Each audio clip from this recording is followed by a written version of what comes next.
상황이 완전히 역전되었습니다. 한국 기업들이 예상보다 너무나 빠르게 탈일본에 성공하고 있습니다. LG 디스플레이는 불화수소 국산화에 성공, 이번 달 내로 100% 국산화를 선언하였고, 삼성 디스플레이도 이달 중 테스트를 완료할 계획. 삼성전자는 이미 오래전부터 탈일본 작업을 진행해왔고, 중국산 불산이 테스트를 통과한 데 이어서 SK하이닉스까지 국산 고순도 불화수소 테스트를 빠르게 진행 중이죠. 아베 총리의 잘못된 외교 정책으로 일본 기업들만 희생되고 있는 겁니다. 이들 중에서는 이제 사업을 완전히 포기해버리는 일본 기업들도 우리가 구경할 수 있을 것 같네요. 코스닥 시장에 상장된 ISC라는 한국 기업이 지난 2014년 일본 회사 JMT를 사버렸습니다. 일본 기업 JSR, 이제는 익숙하실 건데요. 일본이 수출 규제를 한 세계 반도체 소재 중 포토레지스트 세계 1위 기업이죠. JMT가 바로 JSR이 보유했던 자회사 중 하나였는데 글로벌 반도체 메모리 테스트 소켓 시장 2위였습니다. 한국의 ISC가 테스트 소켓 세계 1위였는데 2위인 일본 기업까지 꿀꺽 해버린 것이죠. 그냥 회사만 산 것이 아니라 JSR과 공동 보유하였던 16개국 360여 건의 특허도 모두 함께 인수한 것으로 전해졌습니다. 이후 한국 기업 ISC의 매출액은 740억 원에서 지난해 1159억 원, 플러스 56%가 넘는 성장을 보인 반면 일본 JSR의 한국 자회사죠. JSR 마이크로 코리아의 매출액은 3,519억 원에서 2,124억 원으로 마이너스 40% 가까이 하락하였습니다. 여기서 멈추지 않고 한국의 중견기업 ISC는 최근 도금 및 정밀 세공 기술을 보유한 일본 회사를 추가로 인수하기 위한 준비 절차에 이미 들어간 것으로 알려졌습니다. ISC의 김정열 사장은 자체 국산화는 시간이 꽤 걸린다. 그것보다 원천 기술을 가진 회사들을 잘 발굴하게 되면 더 빠르고 더 낮은 가격의 기술 확보가 가능하다고 전했습니다. 아예 일본으로부터 원천 기술을 사버리는 것이 더 이상 일본이 한국에 수출 규제를 한다는 등의 헛소리를 하지 못하게 하는 가장 효과적이고 빠른 방법이죠.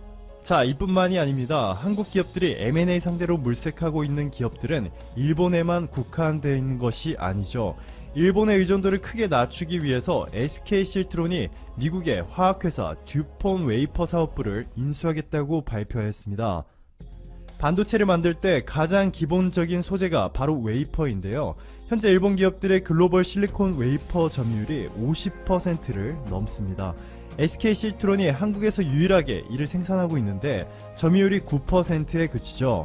그런데 이번에 5,400억 원을 미국 기업에 주고 웨이퍼 사업부를 사기로 하면서 앞으로 시장 판도가 완전히 바뀔 것 같습니다. 미국의 듀폰이 보유한 웨이퍼 기술은 현재 사용되고 있는 이 실리콘 웨이퍼보다 높은 온도와 높은 전압에서 견딜 수 있고 효율이 높은 실리콘 카바이드 웨이퍼라는 것인데 하이브리드 자동차, 완전 전기차, 태양광 인버터 등의 분야에서 수요가 급증할 것으로 예상되고 있습니다. SK실트론이 미국 듀폰의 실리콘 카바이드 웨이퍼를 현재 사용 중인 실리콘 웨이퍼 수준으로만 단가를 낮출 수 있다면 동종업계 일본 기업들은 절체절명의 위기를 맞이할 겁니다. 이번의 인수는 의미가 큰 것이 미국이 장기적 관점에서 한국을 등지고 일본 편을 들어주고 싶었다면 미국 듀폰의 웨이퍼 사업부가 한국 기업에 매각되지 못하도록 이미 막았을 겁니다. 하지만 매우 순탄하게 매각 작업이 진행되고 있고 올해 안으로 모든 절차가 마무리될 것으로 보입니다. 아직 확정 짓기에는 이르지만 이건 미국이 일본의 대한국 수출 규제를 전혀 도와주지 않고 있다는 뜻이죠. 오히려 한국이 일본의 의존도를 낮추기 위한 M&A 작업들을 전혀 터치하지 않고 있으니 일본 입장에서는 미국의 배신감을 느낄 정도일 겁니다. 미국은 자국 기술을 해외에 뺏기기 끔찍하게 싫어하는 국가죠. 특히나 첨단 산업인 반도체에서는 더욱 까다롭게 굴고 있는데 이건 트럼프라서 그런 것이 아니라 오바마 때도 같았습니다. 그런데 이번 반도체 첨단 소재 사업부를 한국 기업이 인수하겠다는 것을 아직까지 막지 않고 있으니 일본 입장에서는 얼마나 화가 나겠습니까? 최근까지도 아베 총리가 미국 옥수수도 열심히 사주고 미국에 퍼주기식 무역 협상까지 했다고 엄청 욕먹고 있는데도 한일전에서 일본 편을 안 들어주고 있죠. 삼성도 탈일본에 매우 적극적인 행보를 보이고 있지만 SK는 조용하지만 강하게 일본의 뒤통수를 치고 있네요. SK 실트론의 미국 듀폰 웨이퍼 사업부 인수도 높게 평가해주고 싶지만 다들 이미 아시겠지만 애플, 델, 베인캐피탈과 연합으로 일본의 도시바 낸드 플래시 메모리 반도체 사업부를 인수해버렸죠. 메모리 반도체에는 여러가지가 있지만 D램과 낸드 플래시가 대표적입니다. D램은 보시다시피 삼성과 SK하이닉스가 전세계의 시장 75% 가까이 장악하고 있고요. 낸드 플래시도 삼성과 SK하이닉스의 합산 점유율이 45%를 넘지만 일본의 도시바가 18.1%로 2위입니다. 그런데 이것마저도 SK하이닉스가 포함된 컨소시엄이 사버린 것이죠. 일본은 반도체 완성품을 포기한 것처럼 보입니다. 그냥 앞으로도 이 멋진 완성품을 제조하기 위한 재료들만 열심히 만들어야겠네요. 한국의 정부와 경제단체들도 한국 기업들의 탈일본 플랜에 매우 적극적입니다. 골드만삭스, JP모건, 모건스탠리 등의 글로벌 투자은행들이 전문 지원단으로 참여하고 대한상공회의소, 반도체 산업협회, 코트라, 산업은행까지 참여해 자금까지 빌려주고 한국 기업들이 원천 기술을 확보한 해외 기업들을 M&A 할 수 있도록 도와주는 것이죠. 대한상인 박용만 회장은 지난 7월 이렇게 말합니다. 일본 기술을 따라잡는데 반세기가 걸린다. 해외 원천 기술을 직접 사는 방안을 검토해야 한다. 여기에 홍남기 경제부총리는 정부는 소재 부품, 장비, 산업 기술력 확보를 위해서 연구개발 및 해외 M&A에 향후 3년간 2조 7천억 원을 투자한다고 전하며 일본의 사기를 완전히 꺾어버렸습니다. 일본이 전혀 예상하지 못한 시나리오죠. 일본은 자기들이 반도체 소재 시장을 완전히 장악하고 있으니 만약 따라잡힌다 하더라도 최소 수십 년은 걸릴 것이라 생각했을 겁니다. 마지막으로 이번 영상의 주제와는 연관은 없지만 현재 영상을 시청해주고 계시는 여러분들께 시원한 소식 하나 전해드리고 영상 마무리하도록 할게요. 저번에 호주 대형마트 빅W에서 팔리고 있던 일본 전범기가 새겨진 티셔츠가 한국인의 항의로 호주 전역에서 즉시 판매가 완전히 중단되는 통쾌한 소식을 이 영상을 통해서 전해드린 바 있습니다. 이번에는 폴란드에서 비슷한 사건이 하나 발생하였습니다. 폴란드 대표 식품 가공회사인 호르텍스가 일본의 전범기가 새겨진 이 음료를 판매하고 있는 것을 폴란드에 거주하던 한국인들에 의해 발견되었고, 이분들이 회사에 집단 항의 메일을 보낸 결과 바로 그 다음날부터 폴란드 회사 호르텍스가 일본 전범기가 새겨진 이 음료 생산을 완전히 중단하겠다는 결정을 하게 된 통쾌한 소식입니다. 폴란드에 계신 한국분들은 일본의 전범기가 나치 전범기와 같은 의미인 점을 강조하였고, 다음날 호르텍스 부사장인 다비드 보로비에츠 씨로부터 이런 답변을 받게 됩니다. 이 답변의 출처는 세계일보이고 번역은 정성웅 씨가 하였다는 점 미리 알려드릴게요. 안녕하십니까. 호르텍스 일본맛 음료 포장 이미지에 대한 의견 주셔서 감사합니다. 귀하게 메일을 받은 후 해당 그래픽 내용에 대한 상세한 분석을 했습니다.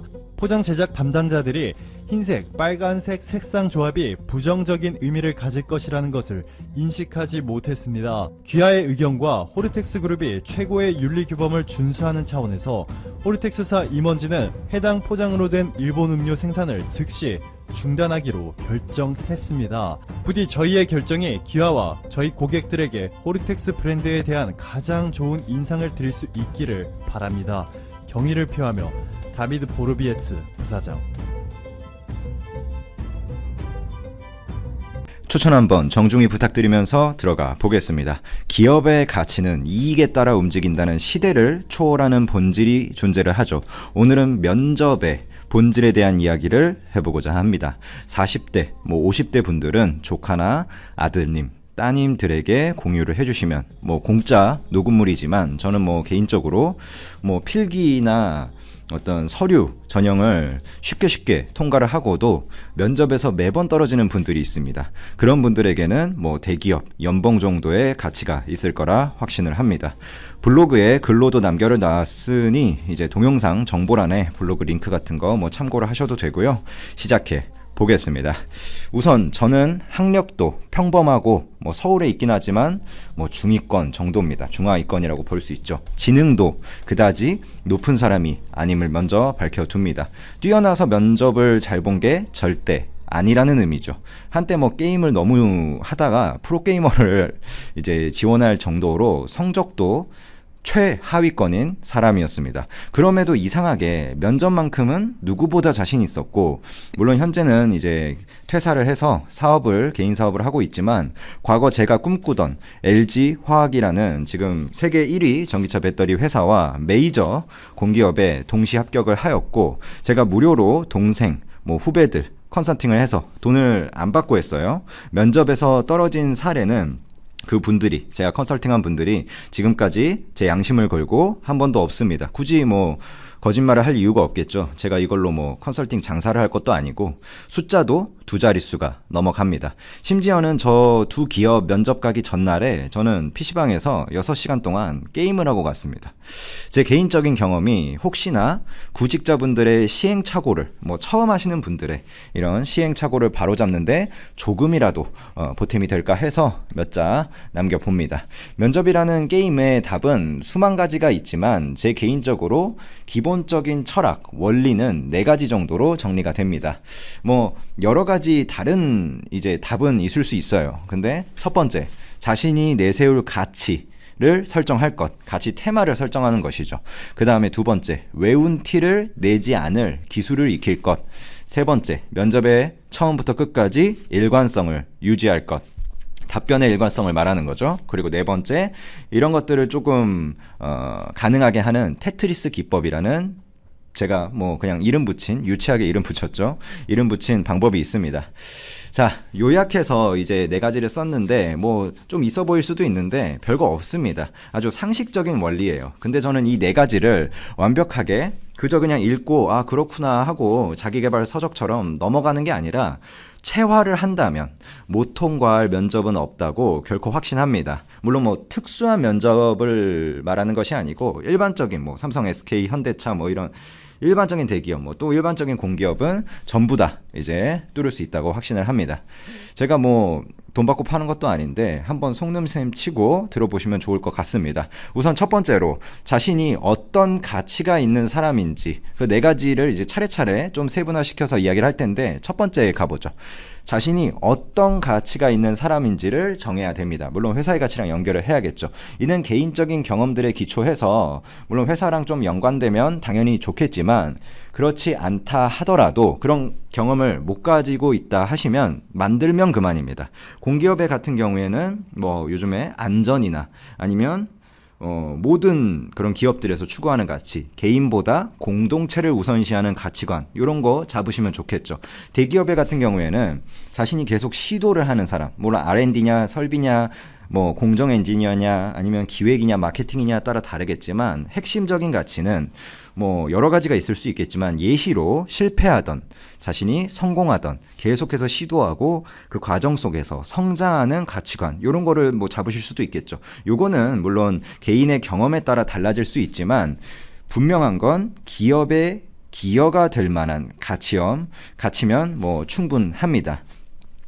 자, 두 번째, 답변이 외운 티가 안 나야 되는데 여기서는 뭐 약간의 기술이 들어가면 좋겠죠. 뭐 어렵지 않습니다. 예를 들자면 뭐 면접관이 질문을 했다 치죠. 우리 회사에 와서 뭐 한번 해보고 싶은 프로젝트 있나? 이렇게 했을 때 그 외운 답변, 면접 스터디나 뭐 면접 학원이나 뭐 그런 데서 아주 비싼 돈 주고 뭐 답변지를 주잖아요. 그거 뭐 어쩌고 저쩌고 달달달달달달 외우면 중간에 면접관은 흥미를 잃습니다. 그러면 진실성과 신뢰도를 높여줘야 되는데 요런 가벼운 문구 하나 앞에 넣어주는 거죠. 아, 제가 오늘 차를 타고 오다가 뭐 예를 들어 코레일이면 철도를 봤는데 라면서 시작을 하는 거예요. 이러이러한 점이 비상시에 뭐 안전에 문제가 있을 것 같다. 그러면 저라면 뭐 이러이러하게 개선을 하고 싶다. 물론 어느 회사인지에 따라 응용처는 다르겠지만 핵심은 뭐 차를 타고 오다가 봤는데 이런 문구를 넣어주는 겁니다. 현장감을 살려주는. 그리고 오늘 내가 생각해서 답변을 하는 거다. 이거는 어디 학원에서 외운 답변일 수가 없겠죠. 면접관에게 달달달달 뭐 외운 답변을 말하면 뭐 상대방 입장이, 그 면접자 입장에서 면접관 입장이 돼서 생각해 보시면 알겠지만 수많은 면접자를 만납니다. 그러면 유명한 학원에서 주는 문구들 다 뻔하고 달달달달달 외우다 보면 중간에 딱 느낌 와요. 그러면 이제 집중력이 없어집니다.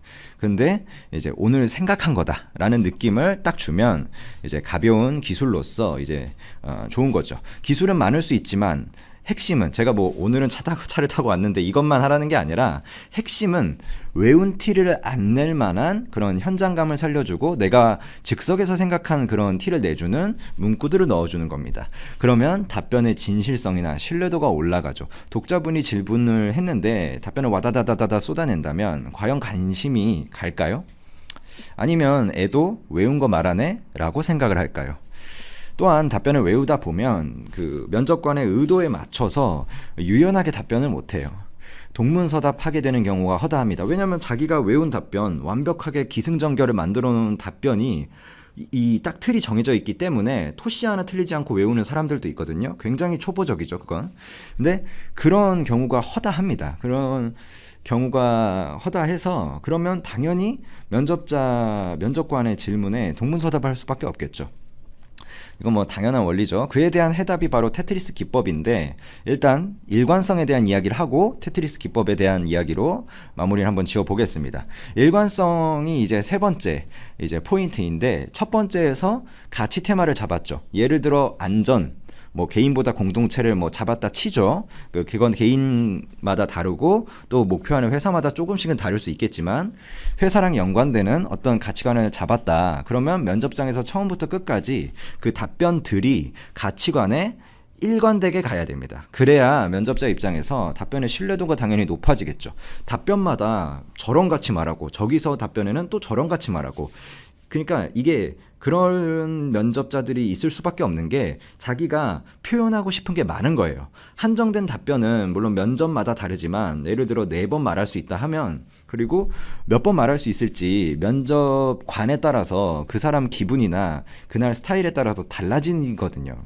그 기회를 몇 번 안 되는 기회를 놓치지 않고 자신의 장점, 자기가 준비한 것들을 좋은 거를 골라서 모두 다 말하려는 그런 욕심에 이것저것 말하게 돼서 여러 가지 가치를 이렇게 삐죽삐죽 표현하게 되면 듣는 사람 입장에서 당연히 신뢰도가 떨어집니다. 근데 다른 경험들을 말하더라도 그 경험 속에 녹아져 있는 가치 테마가 뭐 안전, 개인보다 공동체로 일관되게 표출이 된다면 당연히 애가 듣다 보니까 그런 사람이구나 라고 처음에 한 답변 들었을 때는 의심을 할 수 있지만 다른 경험들, 그러니까 거짓말도 한계가 있잖아요. 다른 경험들에서 계속해서 그런 사람이구나 라는 가치 테마가 보여지게 된다면 신뢰도가 당연히 높아지겠죠.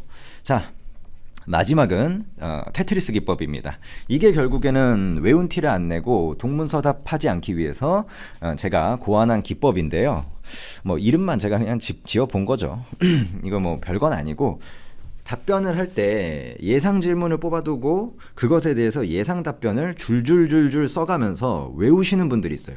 이게 한국 교육 체계에서 자라나다 보면 많이 하는 실수입니다. 왜냐하면 모든 시험엔 정답이 있잖아요. 그래서 마치 면접도 문제에 대한 정답을 찾는다라는 생각으로 그동안 면접 예를 들어 한국전력이다, 예를 들어 삼성전자다 하면 삼성전자에 나왔던 모든 예상 질문지, 그러니까 거길 겪었던 실제 그 면접을 겪었던 사람들의 그 후기들에 나오는 질문들을 다 모아가지고 거기에 따라서 각각의 예상 답변들을 다 적고 그게 몇백 개가 됐던 다 적고 그것에 대해서 답변을 아예 토시 하나 틀리지 않고 외우는 아주 똑똑한 사람들이 있습니다. IQ가 아주 높겠죠.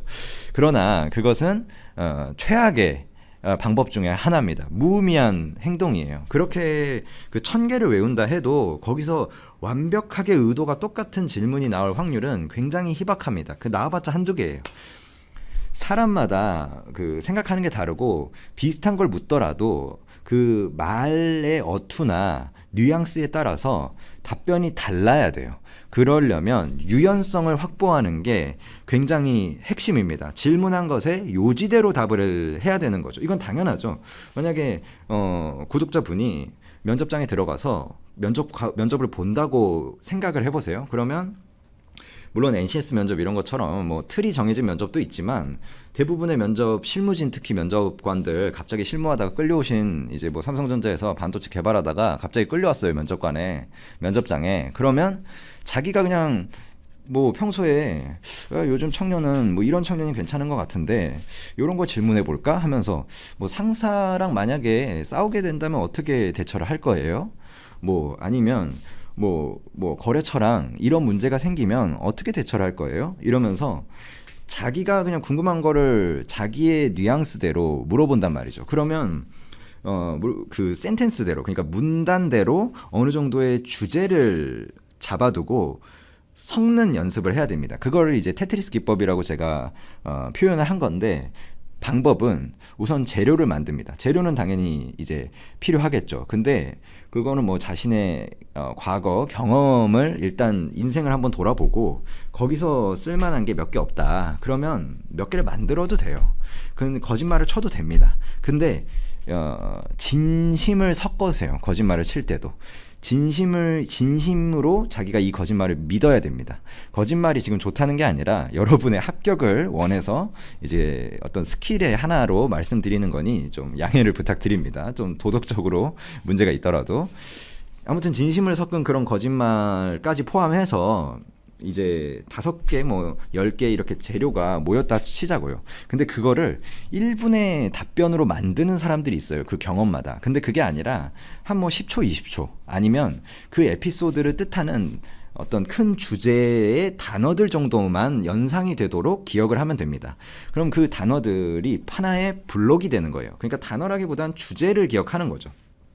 그러면 뭐 예를 들어 자기가 예전에 뭐 조원 중에 프로젝트를 대학교 때 뭐 프로젝트 많이 하잖아요. 그러다 조원 2명이 뭔가 갈등이 있었는데 이러이러한 뭐 자기는 좀 희생을 보더라도 조금 희생 보고 조금 희생 봐서 저는 공동체를 우선시하는 가치관으로 이제 그 팀워크를 뭐 우선시해서 이걸 해결했다. 그래서 결국에 기업도 팀워크를 기반으로 하기 때문에 제 개인보다 공동체를 우선시하는 이런 가치관은 도움이 될 것 같다. 그런 말을 할 때 그 블록을 한 3개 정도 준비를 해놨다가 그 뉘앙스에 따라서 그 블록을 이렇게 조합했다가 저렇게 조합했다가 이게 필요한 거예요.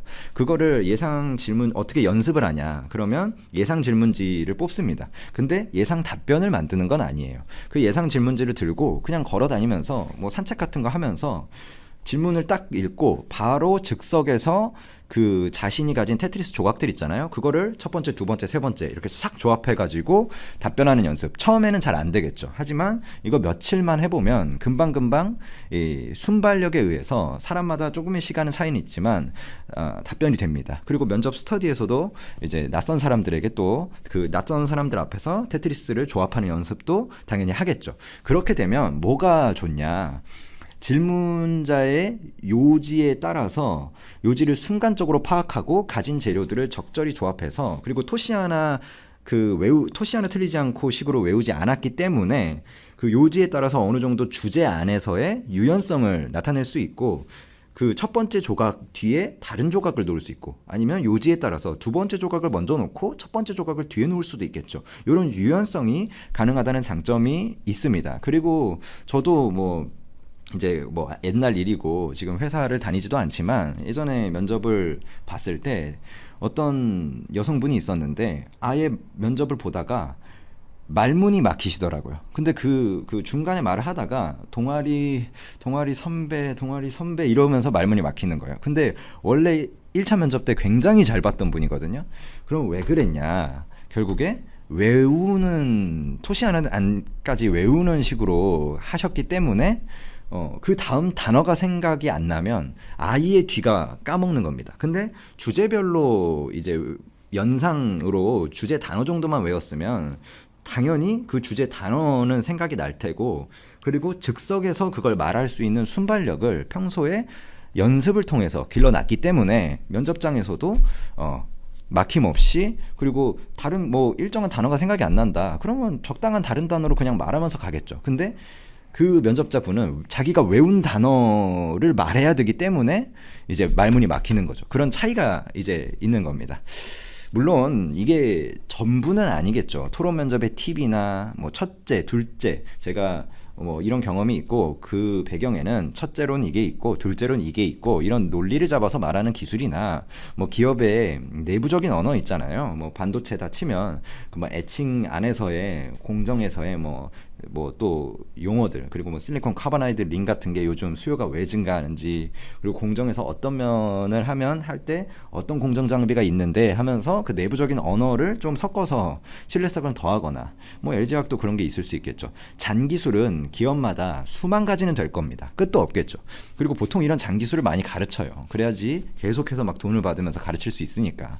하지만 개인적으로 감히 말하자면 제가 언급한 4가지 본질을 이해하고 연습해서 일관되게 외운 티를 안 내고 상대방의 질문의 요지에 맞게 말할 수 있다면 전날 준비 없이도 면접에 쉽게 합격할 수 있다고 자신을 합니다. 실제로 제 개인적으로 제가 IQ가 뛰어난 사람도 아니고 뭐 학교 다닐 때 공부를 잘했던 사람도 아닌데도 불구하고 뭐 학점도 평범했어요. 근데 실제로 저는 PC방에서 5시간 게임하고 전날, 면접 전날, 예, 뭐 부끄러운 일일 수 있지만 그만큼 이제 이런 본질을 깨닫고 나서는 자신감이 있었어요. 그 다음에 그냥 뭐 그랬죠. 붙었죠. 그 다음에 나왔죠, 회사를. 요 정도로 마무리하겠습니다. 감사합니다.